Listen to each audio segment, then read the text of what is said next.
Hello, my name is Malik Abbasdab. Welcome to Prem Express. It's 46 days to the elections. The Economist Intelligence Unit is predicting a win for the opposition party. Should the opposition party start celebrating? And should the governing party worry about these predictions? Where will the chips fall? Opposition or continuity? When we come back from the break, I will introduce my guest and we will settle for this discussion. Keep watching.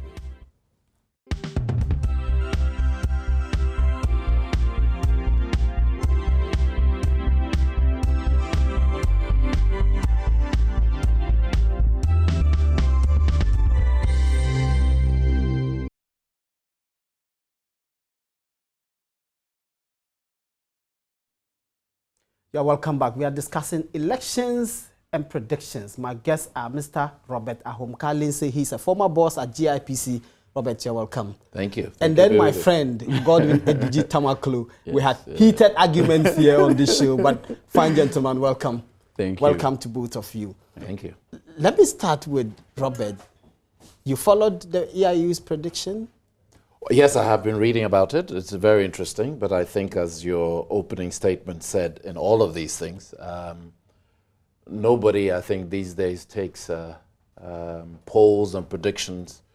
Everybody takes it with a pinch of salt. For me personally, well, I think what has been shown is that there can be swings here and about.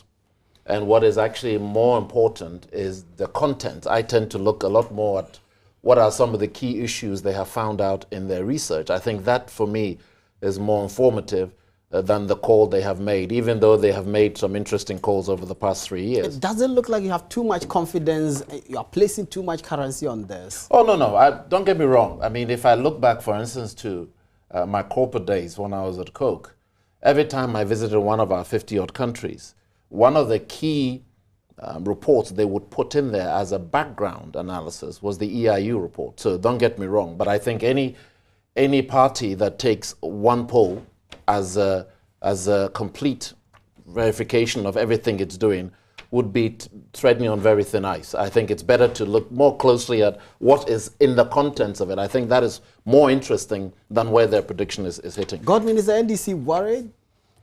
For us, first of all, let me say good evening to my senior, the first time I'm meeting him on this show, and good evening to yourself. I believe that such polls, what it does is that it gives you form of feedback and what you need to do going forward. So we believe that the EIU, they have done their polls before. We believe that the best poll, you and I know, is what happens on the day of election. Our confidence is in that election.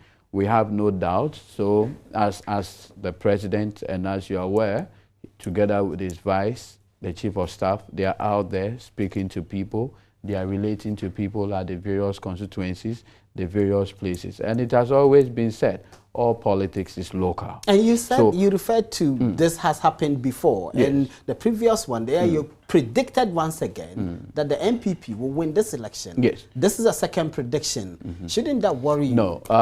At every point in time, what we have decided to do as a party is that in doing the analysis based on this, you look at what is the basis on which these predictions are being made. For instance, the current EIU report largely makes the point about economics. I think the core of the report is about economics, what people think about the economic well-being. Are you okay? Now, largely incumbents often come across with such, challenges relative to economics globally.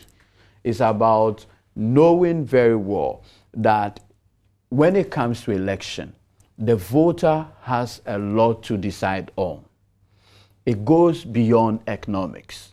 So that, for instance, if you have a poll that makes the point that you're losing the election because people believe that the economics or the economic fortune is not what they expect, it is yours to look at it critically and see what you can do. Like they say, in politics, even a day can do more than to have 40 days. Except that in the government's case, it doesn't look like much is going to change. If the IMF's predictions about how our GDP growth is going to be like are anything to go by, then nothing is going to change. In fact, I think, Malik, things are going to get worse. Malik, what you should always know, and I have always made this point, at least from my studies in my economics class in Legon, I recall that economic growth in itself does not explain everything. You agree with me? Yes. Economic growth in itself does not explain anything. So you can have a situation where the World Bank, the IMF may put out there that the economy is going to grow at this rate. And I recall very well, immediately the NDC left office in 2000, the IMF came out with a different diagnosis of the economy. Immediately the NPP left office in 2008, they had a different outlook of the economy. And this outlook that the IMF, the World Bank has always put relative to our economic growth has basically been a certain template. If you know, anytime we're going into an election, at least look at the trend from 1992, one way or the other, we tend to have issues with the economy one way or the other.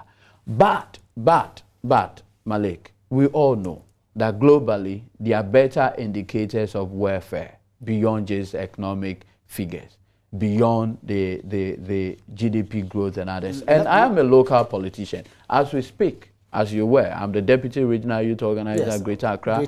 I do a lot of the grassroots, politics. It's different when I sit with you and talk about inflation, GDP growth or whatever. Go down there. They have a different expectation of government. Sometimes, just by one word, sometimes, just having one KVIP in a locality, will do a lot than just going to speak about economics to the people. Let me come back to Robert. Yes. Except, and Gordon has made robust argument, except that when we measure what is happening, this prediction and the foundation upon which they found this prediction, and we measure it against what the NCC, for example, found out in its surveys. Absolutely. Because jobs came second, education was first. Okay, jobs came third because there was education, health, jobs. Absolutely. Then if you look at the Mo Ibrahim Index, it showed that over the last 10 years, economic opportunities have shrunk. Look, there is no doubt, and I have to, unfortunately, disagree with my colleague next to me here, that, there is a saying that came through, if you remember the Clinton, Former U.S. president. Former U.S. president, when he was doing his campaign, and he put very large letters on his wall, and he said, "It's the economy, stupid," just so that people would not forget. The fundamental fact, and I think this is where it is a challenge for Ghana currently, is that economically we are in a very, very difficult place. And if you look at the any of the indicators, whoever may report them, any of the indicators you may wish, they are a challenge. Before I go into indicators, I think it's worthwhile us to remember a couple of things though. While I agree that as a country we ought to be clear in our own destiny and what it is that we want to say and do, we should never forget we live in a global environment. So reports from the World Bank, reports from the EIU, reports from ISODEC and some of these other agencies, IMF, do make a significant interest, especially when we have had to go and sign various agreements with them to ensure that they bail us out of a situation that we have manufactured for ourselves.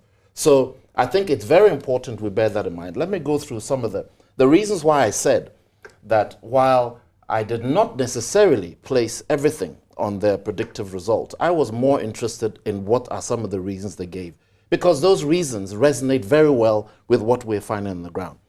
What we find on the ground is very clear, and let me give you some of these. And I first of all, I'll go through some of the reasons so you see where it is coming through, because even they say nobody should be complacent. I don't think anybody on either side of the parties is going to be complacent. Yes. But let's look very clearly about what the key issues are. And it comes back to what it is we have found today in our economy, which you mentioned to jobs. Now, why is the economy important and why do we manifest it sometimes in jobs? Let's look at what has happened over the past, let's talk 5-6 years in terms of what has happened on the ground here in this country. We have gone through a period of absolutely horrific fiscal and monetary ill discipline, which has meant that we are currently at the level where we have had to go cup in hand to the IMF to ask them to help us to bail us out. Well, government's explanation for going to the IMF was policy credibility and not a bailout. Well, it is a bailout. The $914 million that they gave us, less than $1 billion, can't really constitute I agree with you, bailout. but why did we? The fundamental fact is that we had to go to the IMF to get credibility because we had mismanaged our economy to the extent that we didn't have credibility. And we needed that badge of honor to allow us to do other things. And let me come back to that, because I think, while I don't put everything at the IMF rating, it is important for us to know we've gone through to this situation. But there are some more critical factors that I want to address down. One key area, since 2013, the value of our currency has depreciated by 50%. We can't blame the IMF or anybody else but the government for that, because they are the managers of the economy. That is why they've been elected to do. That is why President Mahama is the president, and that is why the Ghanaian people put the faith in him to deliver. What has happened in that period, we have had a situation where if you look at the state of our electricity and energy sector, thousands of people, thousands of businesses have lost their businesses and have closed down with thousands of jobs. Only a few weeks ago, we had a situation where even Avemi Rice, one of our last rice production companies in the country, has had to close down. That is just one of the key areas. I haven't quite heard that. Well, it was been announced. There was announced. Because I know that they had problems. No, they closed down with 500. MP for the area, Ablakwa went there to support them and pay their bills. One thing I love today in the work, what they call the fact check. Let somebody check it at the period. You say the announcement was made with 500 people that have been laid off. And I actually was one of the team that negotiated the AVME. So it was very sad for me personally to hear that, because we really thought it was an opportunity to grow that. But let me drive down a little bit more while the employment is important. And again, I come back to the fact that it is the reasoning behind it that we should be focusing on in terms of what we're doing. Which is what your party wants to do in this election. Well, but that's also what we are hearing. Your party manifesto is agenda for jobs. The jobs, and that is what the reason why we're saying that, because it is those people on the ground, the young people who have not got us a job, who are not trained properly to be able to advance themselves from where they are. It is the Graduate Unemployment Association that we find ourselves in. It is the business person who has had to lay off other people because of utility bills. So what it's come down to in any of it, I could give you 4 or 5, including some of our own, including ISODEC, which says that at the bane of the problem, and I think that is why these things sometimes it becomes a little hard to accept. But the fundamental situation is that if you look at any of our indices as a country, we have gone down. Let me give you another one to give you a practical example. We currently sit here where our borrowing rate, and these are key factors on any economy, our borrowing rate, even the rate that the government borrows, which is the monetary policy rate, is 26%. Now, any economist will tell you, when the government has a monetary rate of 26, do you know today what was the rate under the MPP? The MPP rate was 14.7%. In 2008, it was 14.7%. Now we are 26. Cote d'Ivoire, which has just come out of a war, is at what? 3.5%. Liberia is at 13.75%. And we have continually, and remember, these are the way what people are prepared to lend you money at is a reflection of their view of your credit risk. The circumstances are different, because we do know that loan recovery rates in Ghana tend to be poor. But let me this is not loan. This is the government borrowing. I'm not talking about loan recovery rates. This is government borrowing. So this is the best credit the country has. This is what the government borrows at, and this is what banks lend to themselves. So this is what is called the prime rate. This is not so before we even come to the credit risk, and that is a reflection. Let me hear from Gordon. The economic figures for government and for your campaign don't seem pretty, do they? Malik, I told you that, you see, in politics, and particularly electoral politics, competitive as this one is that, you see, what you need to do is that you offer the voter a set of options, or what is in the basket for the voter. If you recall, in the book, authored by Dr. Arthur Kennedy, Chasing the Elephant into the Politics of Complacency. Yes. He talks about... And you love that book, yes, because of Mashu the last time you quoted from it. Because I'm always reading it, because it speaks about complacency, what you need to watch out, how to model your message out there, what you need to know is that in meeting the voter, remember that that voter in that village out there has the same power term just as my senior here. Are you okay? So, but then his needs, possibly because maybe he lives in East Legon or Hacho, where I live, his needs may be different from that person out there in Bunkurubu Yonyo. So when I go as a politician with my message to him, I need to segment the message and speak to his needs. So if I come and sit here and begin to just look at economic indicators and begin to say, on the basis of this, this person has done well, this person is not doing well, I will fail as a politician. In fact, I will be a politician who has lost touch with the reality. What I need to be looking for now is that, look, you know, that community out there, which in the past had a problem with even water, today, have I made that problem much easier for the person or worsen the situation? Is this not a politics of minimalism? No, it's not. Minimalist provision. No, it's not. It's not. It's not at all. What at the end of the day we are all seeking to do is to better the lots of our people. So that people who in the past struggle with, say, quote, with respect, cattle for water, today if they have borehole to get water from that borehole, you may think that it is just minimal, but you have resolved a special needs of the people. Let me give you a classic example, and I speak here in Greater Accra.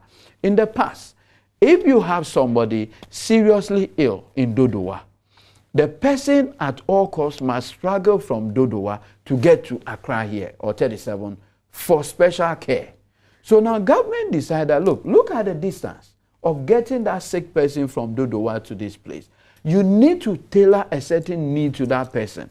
And by doing what? By resolving that special health need, by constructing a hospital for them. You have changed the dynamics of that locality.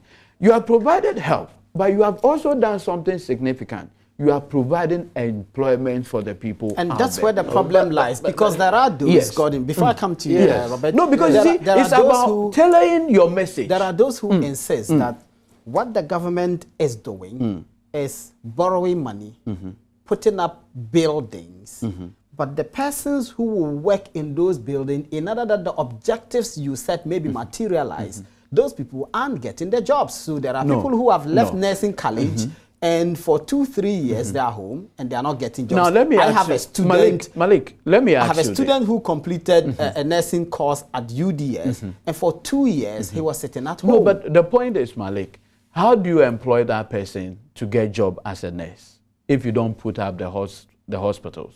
So I guess the criticism is you have put up the hospital, but you don't have money to pay this person because you have borrowed more than enough. Remember that in this case, the hospitals that we have, it is not as though you build hospital in Dodowa and you put up, nurses from 37 to go out there. No, these are new nurses that have been employed as we speak. And you see, I've always made this analysis. Maybe in 2007 or 2008, the fundamental question to ask is, how many health institutions or health training institutions existed in Ghana? Malik. This is where... Two, in the past, very little private participation in the training of health professionals existed. Today, you have a more liberalized system that allows for private participation in the training of health professionals. So every year, these individuals are churning out professionals. So you cannot do the analysis. It would seem that out of context. It would seem that you, and this seeps through the campaign, conveniently move away from the discussion of the economy very quickly. When in your 2012 manifesto you said that you were going to grow the economy by 8% average. But you say, Malik, and when that hasn't been achieved, you said, let's not bog down ourselves with the figures of GDP. No, not at all. I have always said, if it's about GDP, you cannot tell me that the GDP that we met in 2008 is the same GDP. It was that time, 2008, it was 9.5%. Yes. No, that's the growth. But you know that when you are speaking about growth, if you may be wrong with the growth analysis. You may not be wrong. No, you will. Because you see, but you say you are manifesto. No, I have no problem with it. But I'm saying that, you see, when you say you are going to grow, and like we always say in the economics class, you make those projections on the basis of certain assumptions. Maybe you and I went to slightly different classes because those assumptions may have been. No, you make economic projections on the basis of assumptions. So, for instance, if you come and you have the Ghanaian economy, where the bulk of our people possibly trade, okay, buy and sell. And most of these people do it where? Possibly our marketplaces, okay? And then you have a situation where you come to power. Regardless of what happened, you have consistent market fires. I'm just saying, you cannot say that that particular event or those events will never have an effect on your economy. You got to give me an opportunity. You can't say that. Robert, let me come back. I want to make a point here. Examples is given of health, the cattle. All of this is part of the economy. You cannot run away from the economy. You can do whatever you want. But if you don't build the growth within the economy, you don't have the funds to build new hospitals, to train new people to work in those hospitals, to make sure you can pay the bills at the end of the period and not be in a situation where everybody in that hospital can't afford to live or can't even afford to go into the hospital. So to try and think that the economy is some preserve of some middle class and it doesn't affect the people on the ground is a fallacy. But he hasn't quite said that. He said the economies are different. The economy in the village. Let me explain the knock-on effect. So you see how, because economics was not written for the middle class separate from the economics of the village. Economics was written on the basis of the economy, everything within the economy. Let me explain how. But that's why we have let macro. me explain. Okay, very well. No, macroeconomics. No, I get it. Yeah, the bigger ones. Yes. Macroeconomics deal. If you want, I'm happy to go into that. You really want to go there? Yes, I want to go there. I want to go. I love the macro and the micro. Economics at the University of Ghana. I studied at the University of Chicago. Maybe. No, but I did my university. I'm sure they say very well. Economics is economics. Even though some of us in economics is just a personal joke we have. But anyway, I'll come on to that. When you look at the economy, it is amalgamation of all the activities in the economy that come under one. Let me show you how what happens at the level of the economy that we are discussing affects the person in the village, right to the ground. Let me give you a practical example, okay? Mismanagement of the finances of the country leads to what? What does that lead to? It leads to banks unable to lend to businesses. When those banks are unable to lend to businesses and businesses can't grow, what does that do to people's purchasing power? It means those people's purchasing power goes down. And when those people's purchasing power goes down, my cousins who live in Ifidasi, who are growing yam and the rest and bring it to Accra to sell, can't sell as much. That is the linkage of economics. So don't let anybody explain to you that economics is not a study of everything within the marketplace. Its impact may be different, but let's be clear. These things affect you. Let's look at another practical example. Let's look at what's happened currently to the energy sector. People right down the value chain. That's why economists talk about value chain. Everybody is in the value chain. I'm going to give you a value chain of one company that I work for. It's called Coca-Cola Company. You know, people always wonder, how can a company like that have a bottle, a 330 ml bottle, go all the way, sometimes up to 300 kilometers away from the factory and come back again? It's because at every stage of the process, there's value addition. So everybody, right down to the small person, business person in the village selling that can or the bottle of Coke or Fanta makes a value proposition. They get something from it, so they bring it back. And that is the impact. So when you see situations where due to taxation, due to mismanagement of both the macro and the fiscal discipline, what's going on, you have squeezing out, so that right now you have a situation, for instance, that in 2008, over 48% of all the facilities, bank and lending, went to government. And in 2016, 80% goes to government. That means that the businesses in this country are only dealing with 20% of the value of lending. I guess the response he's giving you is, so my cousin in Palwogo in the Upper West region doesn't really care about No, he does care. But what the challenge then of he does care, what he may not click onto immediately is when you mention inflation. And that is part of the challenge that every political society especially has. your party, because you are always expressing these highfalutin. No, I don't think so. If you look ideas. at what has been happening and the explanations being given, this is a different forum. The people we are talking to in this forum, when I'm at peace or I'm at different bases talking, it's a very different example set I'm giving. This is a different forum. The forum we're looking at, when you're speaking to, and the forum that the EIU is talking to, is a different forum from the people in my hometown. But at the end of the day, you agree with me, Robert. You agree with me that finish. The people in Can you allow me to finish? Okay, very well. Go ahead. Very well. It's rude to interrupt. So what I'm trying to say is that if we are looking at the EIU report, don't try and look at the report that is targeted at the sophisticated business group, okay? And try and use that same report to explain to my great-grandma. That's not going to work. Yes, Robert, but this report, what this report does, and that's what I started off with, it brings out the same economic challenges, but written in a manner that targets its audience. Now, that's why I said, let's go through the economic challenges. And we're giving you an example. Look at the cost of one kinky. Have you looked at the cost of buying kinky? When's the last you went and bought maybe kinky and some fish? Today, one bowl of kinky is what? In terms of what you look at. Now, you can break the increase in the price of kinky between that period to aspect of everything to do with the macroeconomic ill-discipline and fiscal discipline we've had. Because that is how it manifests itself. It manifests itself in the end product we have in the marketplace. Now, economists and politicians have to explain that to people. And that is why you will see when the comments that came from the MPP was the following. When we go to the ground and talk to the people on the ground, they know what is happening.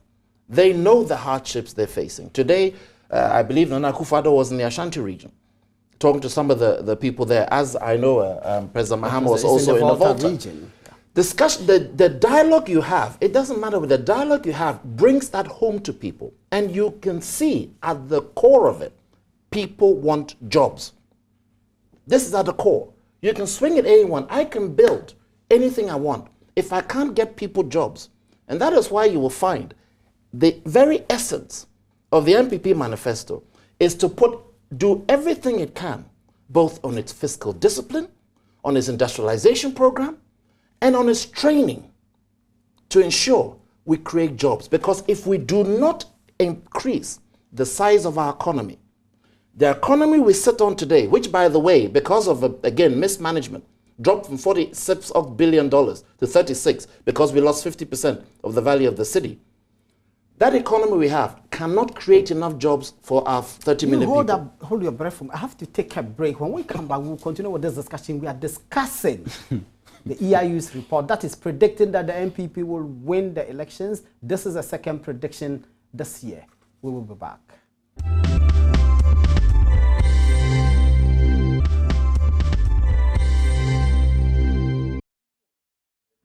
Yeah, welcome back. You are watching PM Express, and we are discussing the EIU's prediction that the MPP and its flag bearer, Nana Akuffo, are winning this election. The NDC says they will not dismiss it, but they are on the ground.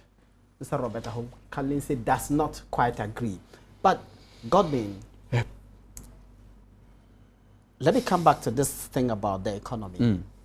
In the 2008 elections, we heard President John Mahama ask his party supporters to dip their hands into their pockets, and he asked them, do you have any money in your pocket? The people said no. Today we are hearing the same John Mahama say, no president can put money in your pocket. They can only create opportunities. Yes. This is classical ventriloquism. No, not at all. It's the same matter. The president is just saying that the more opportunities that are created for you, you are able to work. And once you work, you are able to get money into your pocket. It's the same thing that the president is saying. But if now he's saying that his opponent can't put money in their pocket, when he asked them to empty their pocket, what was he saying? When I create the opportunity for you, he was asking them to vote for the NDC. It doesn't they will put money in their pocket. No, Malik, today as we speak, I can still ask you the question. Malik, do you have money in your pocket? And you are entitled to make that decision on the basis of whether or not you have money in your pocket or not. Nothing precludes you from doing. So it is not as though President Mahama is telling Ghanaians that today, don't look into your pocket to determine whether or not you have money or you do not. It's the same narrative, except to say that the president is simply saying that, look, in the past, before I became president, how many of your people, you recall the issue of the yellow gallons? Yes, the Akuffo gallons. So why were they called so? Why did they become an issue? We're carrying them and looking for water. Looking for water. Why are those gallons today? Why is it not an issue today?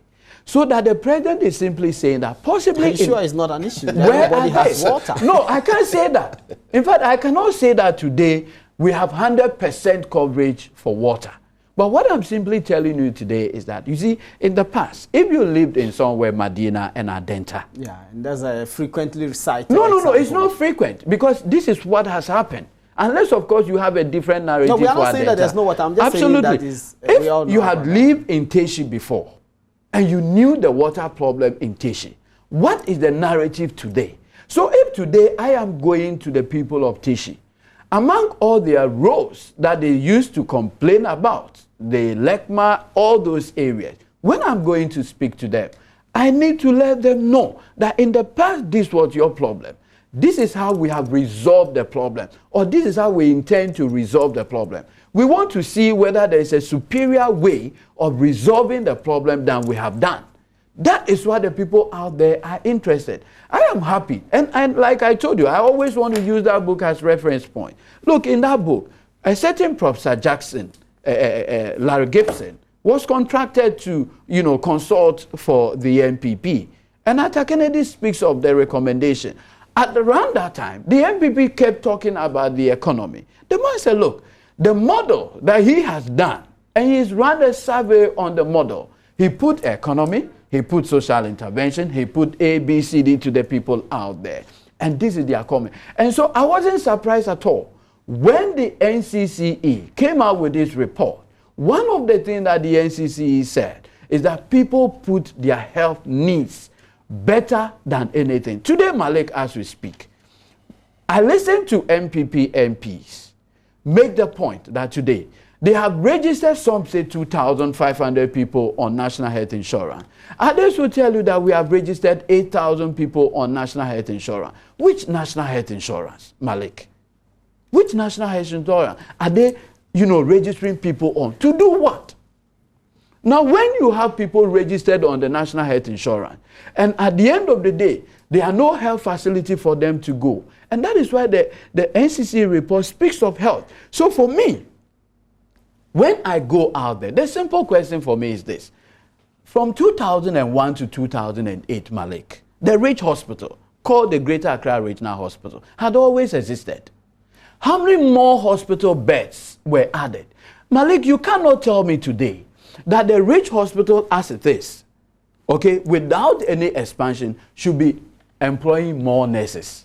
You cannot tell me that. But I'm sure that with the expansion done today, where the number of hospital beds have been increased to close to 400, you definitely need additional doctors, additional nurses, support staffs. Maybe is that not how to create decent jobs? In spite of all of these things, which you have eloquently testified to, the EIU report remains. And the fact, as it points out, is that a lot of people are frustrated by the economy. So they may have... you see, maybe hold on. Maybe can I have not even taken away the issue of the economy. Can I come in here?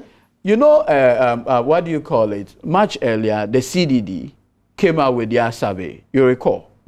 In the CDD report, and the other report speaks about economic recovery. All these reports speaks about economic recovery. And that people's expectation about economic recovery is even better today than it used to be. Except that our growth, for example, is going south. No, but you cannot take away. But you cannot take away people's expectation of that economic. I mean, he's had more bites than this one. Can I come in here? There are 2 points being made here. You've had more. There are 2 points which are very. I hope I haven't been. I believe you are. Are we okay in the timing? That's fine. I just want to make sure. Mr. Gentleman. 2 points he's brought up that I want to bring up. One is about the question about how opportunities are created, how they'll get money in their pocket. The other one is health. I want to talk about health, specifically NHIS, which has been brought to its knees. No. It has been brought to its knees. He's pointing out that your parliamentary candidates are parroting their registration. Let me talk about one specific initiative that was broadcast from the top of the mountains. I was in this country. The one-time premium. One-time premium. The NDC has moved away from it. A complete fallacy. It was never going to happen. And because they had pursued that position, we're in a situation where now almost every 3 or 4 months, a group has decided they're not going to provide any more services to people. So you're building all the hospitals and people can't get access to it. That is not something I would address to. I want to come back to the question. But that's payment. And sometimes payments delay, but they pay. But so who am I building it for? Who am I building it for? So you shouldn't build. So when I'm building something, I have built a wonderful edifice that people can't afford. That doesn't work because, as he himself said, we're not talking about the 3 of us or the number of the people here. We're talking about those people who are going to be holding an NHIS card. The same people, I don't know Bungu, I know Bolga, I was brought up there, and I know Kumawu, and I know Cape Coast. My extended family there, that's what they use. That's what they use. And they can look at Ridge and be amazed at its edifice, but they can't afford to go in there. Secondly, let me talk a little bit about how opportunities are created, because that comes right back to the EIU report, which is what I thought we were going to talk about today. Yes. Because when we talk about opportunity created, that is the whole essence of this whole economy. So you're telling people today, I will create opportunities for you to have money in your pocket. But if you look at the economic performance over the past 8 years, and that is the very reason why not just EIU, okay, I have 3 or 4, ISODEC has come up with the same thing, the same report. I have another group here for Business Monitor International. And our own various reports have shown that at the crux of the problem, people are not getting money in their pockets. Why? Because they cannot find a job. And if they cannot find a job, this is a direct link to the economy debate we've been having, where systematically, unfortunately, I wish it wasn't the case, we have been eroding the very base. And remember who creates jobs in this country, and I think it's important we bear that in mind. Small and medium-sized businesses employ over 80% of all people in this country. Yeah, because the size of the civil service is about 600,000. It's not even worth. Small and medium-sized businesses employ the vast majority of people in this country. Point number 1. Those entities have been squeezed in so many ways. Let me explain how they've been squeezed. Because these entities, by their very definition, have not got a lot of fat in them in terms of their capital base. They're very small capital base that are turning over to engage. And a number of these small and medium-sized businesses are engaged in importation. So if I'm a hairdresser and I've got a salon, if I'm a seamstress, if I'm working at Bosokai or Mankasim, these are small businesses that are engaged. How have their businesses been affected? Let's talk about let's talk about the seamstress. He or she isn't a seamstress and tailor, my apologies, not just one or the other. He or she has been faced a never-ending increase in bills because one, either he or she is importing, in which case, because of the exchange craziness, she has to keep getting more and more cities to buy the same thing and cannot charge more and more for it. So she is suffering. 2, the electricity, because of what has happened to Dumso, half her machines are blown up and she's either closed down or is left with one employee in herself. So my point to the matter is when you talk about opportunities, and I come back yet again to what I was saying about economy, and we're saying that it doesn't touch the people on the ground. It does touch the people on the ground. It touches the taxi driver because the taxation has been put on fuel, because so much taxes is coming on people. It taxes the seamstress, it touches the tailor. And so sometimes when we sit in some of the forums, maybe we can come across as, why are we talking these highfalutin points? But these highfalutin points are the very same highfalutin points that has grown Singapore, Robert, South Korea, and Malaysia. The seamstress, the hairdresser, the tailor that you just referred to, are the same people that this government has distributed solar equipment to, and they put them on their shops and they are getting How many have closed down? How many small businesses have been dying over the past, especially over the past 5 or 6 years with Dumso? Let's just look at Dumso alone. How many businesses, equipment, how many, let's talk about butchers, have had their fridges blown up? The president argues that we have had the most robust response to doom so. Well, I disagree, and you just have to, let me give you one basis to show you why it's not a robust. And remember, we live in a world where we're in competition. And this is one of the things I want to come to. We don't live in an isolated world. We live in a world where the people around us are not waiting for us to come to. In 2008, there is a report that is called Doing Business that is done over 142 countries. In 2008, Ghana was 82, and that same year we were voted the best economic investment climate in Africa. In 2016, that same report, we were 112, and we were voted the best economic investment destination in West Africa. That, and if you have time, I'll go through each one of those to show you why it is we've done that, and you see how that directly affects the seamstress and the tailor. Godwin, yeah. When we borrow to a level where our debt to GDP ratio is hovering around 71, 72%, and interest payments are in the region of 10.5 billion, which is more than the total debt inherited by the NDC in 2009. Do we not put ourselves in a situation where we are having a noose tightened around our necks going forward?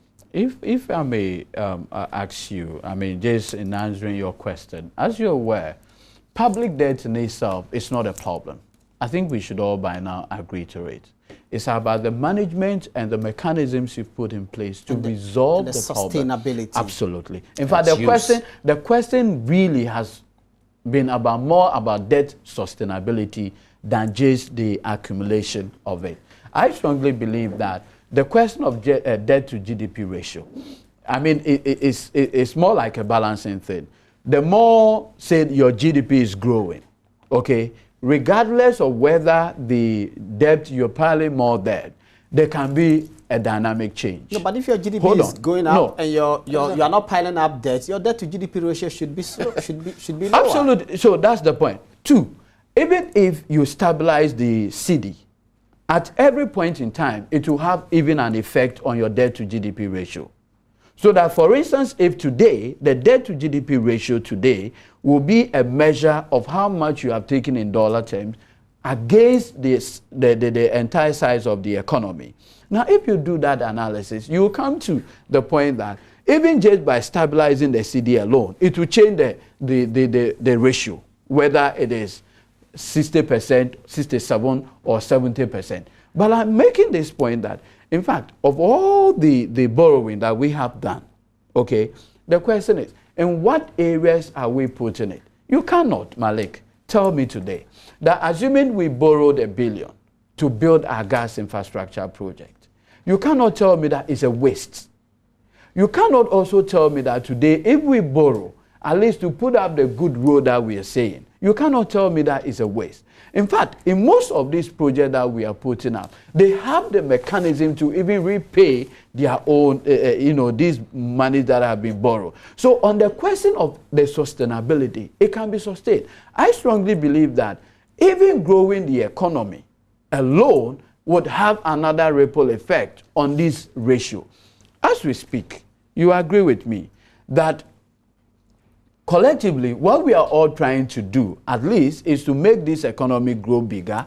And the more this economy grow bigger, obviously your appetite for borrowing may also go up or down. Today, no, hold on. I'm saying that even the most sophisticated countries in this world, if you want to do the analysis on the basis of their debt to GDP ratio, you will not have a fair assessment. Because there are some countries that have their debt to GDP ratio over 100%. Because we have different capacity. But absolutely. So that is the point I'm making. Christine Lagarde of the IMF is on record to have said that a chunk of our borrowing went into consumption and not capital investment. When was this? You cannot, for instance, say Christine Lagarde made a point in 2013 and that you'll be using that same analysis today. Because today we may be borrowing, but it doesn't mean that we are putting it in consumption. That's why I'm saying that you can just throw what Christine Lagarde said 2013 or 2014 and use it for the basis of doing economic analysis in 2016 when the dynamics would have changed. Has anything changed? Why not? Where is the statistics? Where does it show that we are borrowing today and using it for Because consumption than actually any proves time? The last. Robert, before you come in, Yes. before you come in, and we borrow. Everything shows that we're actually paying more interest on our borrowing than previously. I wanted to come take to the 2007 Euro bond, for example, 750 million Euro bond. When we took that Euro bond, the interest we paid was 8.2. No, so your point is that you are expecting that today, when we go to the Eurobond market, we should be getting it below. If our economy is growing stronger, I mean, is that the point you are making? Is that the point you are making? My proposition is we should be paying less than you would have done. we would have done. I believe that when it comes to even interest rate formulation, a lot of things go into rates. But at the core of it, But you are talking about core. But you also agree with me that you also agree with me that today, as we speak, if you are saying that you are going to borrow and you are looking at the interest rate dynamics and the spread, you would agree that a lot of things go into rates. I disagree. But if we did a spread of 3.6 thereabout in 2007, yes. and now we are doing a spread which is hovering around 8%, that's woeful, isn't No, it? it is not. It is not. Why? At the end of the day, what do you look for is why do people either have confidence in what you're doing or do not have it? Exactly correct. Don't you look that? Now, Okay, and that is exactly... And today, as we speak, hold on, just a minute. Yeah. As we speak, the last Eurobond we tried taking, how much was it? 9.9. No, I mean, how much was it in terms of the amount? 750 million. And how much were people willing to? Why would anybody want to put his money into an economy that Malik is saying is collapsing? I'm not saying I'm just making a point. I'm just making a point. I think the point you have made, and I'm afraid it doesn't add up. I'm sorry, it doesn't add up. Interest rates is a direct reflection of the risk that those lending you the money feel in lending it to you. And the risk can be political. And the risk can be all of it. And it can be political. It is also economic. Yes, so why are we making it look like Let me finish. A vast chunk of it looks at your ability to repay. Absolutely. And that is linked to economic. So, and it can be political. No, it's not. It's not linked to it. It's not linked to it because the political situation between 2008 and 2016 shows, and I think that's something we all, as Ghanaians, should be proud of. We have a strong democratic credential. So let's not go the politics way. It's linked to economic. So let's look at that scenario. Okay, you have a situation where in 2008, okay, borrowing, if I look at monetary base rates of most of the other countries at that time, was about 3-4%. And we went and borrowed at what? 8-point-something percent. 8.2. 8.2%. We have gone now to 2016. Today, the European Union has still got reinforced its rate at 0. 0. Okay? 0. The US is about 1-point-something. The UK is about 1-point-something. So, if we had a competitive environment, we would be in a situation where we are borrowing, it should be less. But because the market, and let me tell you, you can never, ever beat the market. Because the market, and this, people have tried and ended up in bankruptcy. And we have tried in this country before, nearly ended up in bankruptcy as well. The market will look at your analysis and tell you, this is what I'm prepared to give it you. We haven't even talked about the city yet. What rate we are borrowing at the city, which is also prohibitive. We're talking about domestic borrowing. Even domestic borrowing, that is also prohibitive. Let's even just look at that. Since we are on the EIU, let's look at that basis.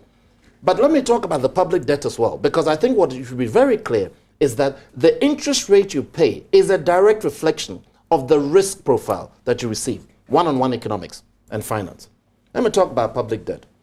My young brother here said to me, and I thought it was very interesting, but I disagreed with you, if I may. You said nobody cares about the level of public debt. You know, I didn't say that. Oh, you said you don't matter about borrowing, about what it is. Maybe I misunderstood it. We can go back and play it back to see if I understood it. But here is my perception of what the public debt is. The importance of accumulation, how quickly you accumulate this debt in an environment when your economy is going south. That sends messages to the market. I spent my first 3 years trading in currencies. That sends messages to the market of panic. And when the market thinks you're panic, they will go after you. They know that you need the money to make sure you get the next tranche of payment. And when they see that, the interest rate keeps going back. And that's what's been happening in terms of where you are. But you have to credit them because last year, in December last year, when we took the 1 billion euro bond, yes, we took it at an interest rate of 10.75. And I am not proud of that. So this we got it at 9.25. What That's is up? an You see, improvement. let me explain why I am not excited about that. That doesn't. First of all, again, look at what? Look, Greece is borrowing at 6%, or has been lent, and they think it's the end of the world almost. There were people in the streets marching. And we borrow at 10 point, and we think that's good? That is not good. Do you know why it's not good? Let me explain why it's not good. One is the accumulation, rate of accumulation. Two, it's are we investing it? And it's one of the key reasons brought forward by both the EIU, monitoring groups, and ISOTEC. Are we investing that money to get the return that is coming? So we end up with an extra premium there in terms of what is going on. That's the sustainability element. But there's another element which we must not forget, and that drives at the actual amount, which is there's been a permanent diminution in the value of everything Ghana holds by over 50% between 2013 and 2016. Because we borrowed, let me explain why that is. We borrowed let's say $1 billion, okay? And we owed people $1 billion. Let's say at that time, for sake of argument, it would have meant 1.5 billion Ghana cedis. I'm not using the exact number, but the scale is clear in terms of where we are. What then happened over a period through no fault of any economic analysis, but through mismanagement of the exchange rate? Our exchange rate dropped 50%, so we suddenly owned 2 billion. Where are you going to get the other 500 million from? Because what you've done, because of your ill discipline in management, because of exchange rate, you end up with another 50%, actually it's more than that, 50% because your value of your currency is devalued by 50%. So you've actually added to your bill. Let me add that now to the business, why the economy and business are not happy. If I had 100 Ghana cedis, and I'm talking about, let's go back to the seamstress. If I had 1,000 Ghana cedis that I used to buy cloth, wooden, or whatever it is that I would sell, overnight, because of that basis, I need now 1,500 Ghana cedis to buy the same thing. Where am I going to get that from? That is the impact of economy. Let me read a few messages and then we can come back. We don't have too much time left. This one is Prince Nuruddin Bawumia. The NDC can protest against the EIU report, but the truth still remains the truth. The country, the outcry of Ghanaians on the economic hardship, energy crisis, high increment of utility tariffs, and high rate of corruption under John Mahama administration signifies that the NDC is going to lose the coming elections. Inshallah, change is coming. This one is Boating Kenneth Dankwa. EIU did just a survey. Elections authentic results is on 7th December. So let's see what will happen, because I remember 2012 similar survey and prediction were said, but it couldn't come to pass. That's not true. That's one thing. This is Dabona Abdul Wahab. The prediction made by the EIU has not made me happy, because the NDC will now know that they are losing and will work hard towards it. So they should have kept quiet. Anyway, Nanado is winning and no two ways about that. This is Smart Bredu. It's evidently clear that the majority of people are ready for change, but still not a cool chop matter. Hard work, vigilance will be determining factor. Omar Anamzoya Ahmed. The EIU won the best comedy house in the UK in 2015 and are most likely to win again in 2016. Considering how this particular joke is well framed, I consider this the best comedy of the century. This is Omar Anamzoya Ahmed. The last one, D-Don GH. Even the fetus in the womb can feel that change is coming, and it's obvious, so anyone can predict that. Let me go to Godwin on this. Okay. We don't have too much time, just about a minute. Is the NDC smelling a difficult election? Because I'm finding everybody is on the field. The chief of staff is there, president himself is there, the vice is out, general secretary is out, and we have noted that there are largely two regions, Volta, BA. Is that no? I think that if you, remember that the president is a candidate and president. He has official responsibilities to play. For a long time, he has to spend almost about a week or so in the U.S. doing his own official. Here we have less than 30 seconds. But the point is that at the end of the day, what you expect is that for us, the most difficult election we ever went to was the 2012 one, because we had a relatively new candidate. So it was difficult getting him to reach. Visibility was a big problem.